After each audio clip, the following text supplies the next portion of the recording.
Breaking news Posani తరహాలో Duvvada Srinivas arrest కాబోతున్నారా? Duvvada Srinivas పై రాష్ట్ర వ్యాప్తంగా పోలీస్ స్టేషన్లలో వరుస ఫిర్యాదులతో ఈ సందేహాలు బలపడుతున్నాయి. నిన్న అమలాపురంలో మహిళా కౌన్సిలర్ దువ్వాడపై డీఎస్పీకి ఫిర్యాదు చేశారు. ఉమ్మడి కృష్ణా జిల్లా వ్యాప్తంగా ఇప్పటికే 6 చోట్ల ఫిర్యాదులు అందాయి.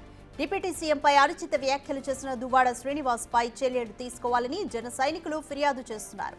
దీంతో పోసాని కృష్ణమురళి తరహాలోనే దువ్వాడ శ్రీనివాస్ అరెస్ట్ కాబోతున్నారని జన సైనికులు చెబుతున్నారు.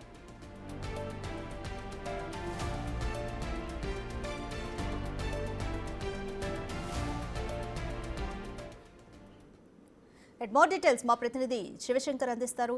శివశంకర్, పోసాని తరహాలోనే దువ్వాడ శ్రీనివాస్ ని కూడా అరెస్ట్ చేస్తారన్న ఊహాగానాలు అయితే వినిపిస్తున్నాయి. అసలు దువ్వాడ శ్రీనివాస్ మీద ఎటువంటి కేసులు నమోదవుతున్నాయి?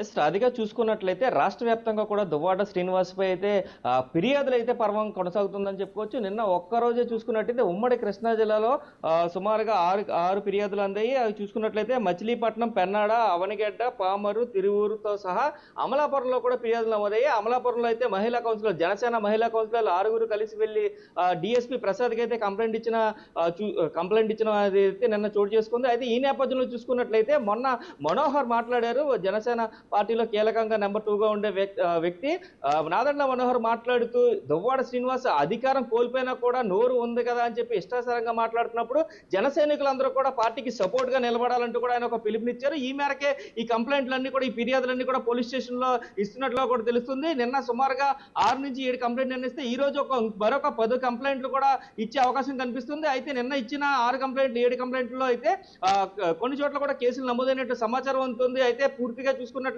సుమారుగా 10 నుంచి 15 కేసులు మొత్తం దువ్వాడపై పెట్టే అవకాశం అయితే కనిపిస్తుంది. ఈ నేపథ్యంలోనే నెక్స్ట్ పోసాని తరహాలోనే దువ్వాడ కూడా అరెస్ట్ కాబోతున్నారంటూ కూడా జన సైనికులందరూ కూడా చెప్తున్న పరిస్థితి కనిపిస్తుంది.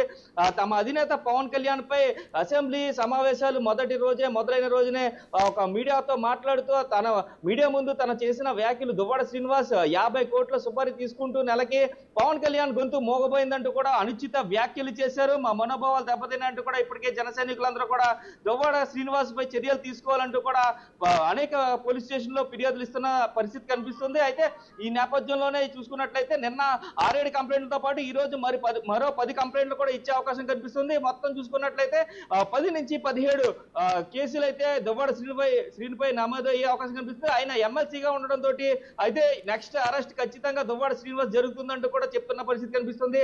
అయితే నోరు ఉంది కదా అని చెప్పి ఇష్టం వచ్చినట్లు మాట్లాడితే మాత్రం చర్యలు తీసుకోకుండా ఉంటామంటూ కూడా ఉండడం కూడా సరైంది కాదంటూ కూడా నాదెండ్ల మనోహర్ చెప్పడంతో లీగల్ ఆస్పెక్ట్స్ ప్రకారం అతను చేసిన వ్యాఖ్యల ప్రకారమే కంప్లైంట్లు ఇవ్వాలంటూ కూడా ఆయన జన సైనికులందరికీ పిలుపునిచ్చారు. ఈ నేపథ్యంలోనే ఇదంతా కూడా జరిగిన పరిస్థితి మనకు కనిపిస్తుంది. నిన్నటి నుంచి కూడా ఫిర్యాదుల పర్వం అయితే కొనసాగింది. అయితే ఆ ఫిర్యాదులన్నీ కూడా ఈ రోజు కేసులుగా మారబోయే పరిస్థితి అయితే కనిపిస్తుంది. రాధిక.